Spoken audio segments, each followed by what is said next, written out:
Hello and welcome to 30 Days of Hoya. This is another Hoya for you today. So this is hoyapolyneura, and you can see a bit of a close-up here. So this is as people call it, a fishtail Hoya, and you can see that the leaves are arranged in such a shape, in such a way that it kind of makes a fishtail. This Hoya, for me, has been a very easy one to grow. I do hear that some people have challenges with it, and we will get to that. This Hoya is native to the Himalayan region, and it's actually a cool growing Hoya. So temperatures around 10 degrees of Celsius or 50 degrees of Fahrenheit will not bother her too much. Again, remember, this is from the Himalayan region. I do hear that some people have trouble growing this Hoya in winter. I did keep it away from any heating source. It was on my Hoya shelf and the temperatures were around 22 degrees, and I didn't see any negative effects of that, except that it did try to bloom like 4 or 5 times, I would say, and it never quite managed to push them through. So it may require lower temperatures to actually bloom.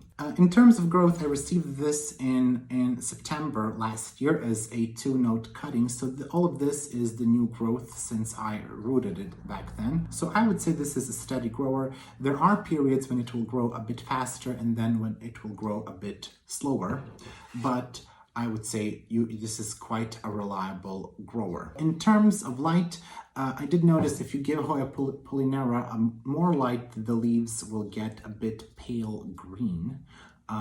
So keeping it in direct light, I think, will do it well. So it might be similar to your Hoya Bella. In terms of watering, now this is the issue here.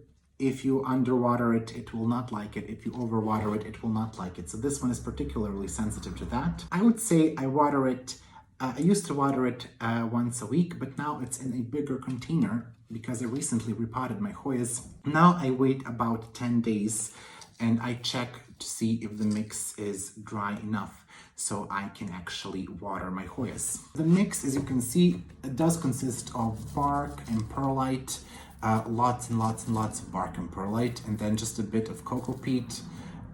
There is some ceramis here, and then there is some leca. Maybe it's not visible here, but it's a very light mix, very airy. In terms of humidity, I would say I kept this in 50 or 60% all throughout the winter, and it has done fine. Now, it did not flower during the winter. Again, that could be due to the size, due to the temperatures. It could be a thing of the humidity. So I would say I would keep this in moderate humidity at least. I would not keep it at normal house humidity, which would be maybe 30 or 40, depending what your situation is. Considering this Hoya is from the Himalayan region, I would not keep it in a very hot room in winter. So, if you go above 25, it may not like it. I have not had this in temperatures above 25. It is staying outside currently for the spring, and then we will see about the summer. I will have to monitor when the temperatures get into the 30s, 30 degrees of Celsius, how it will behave.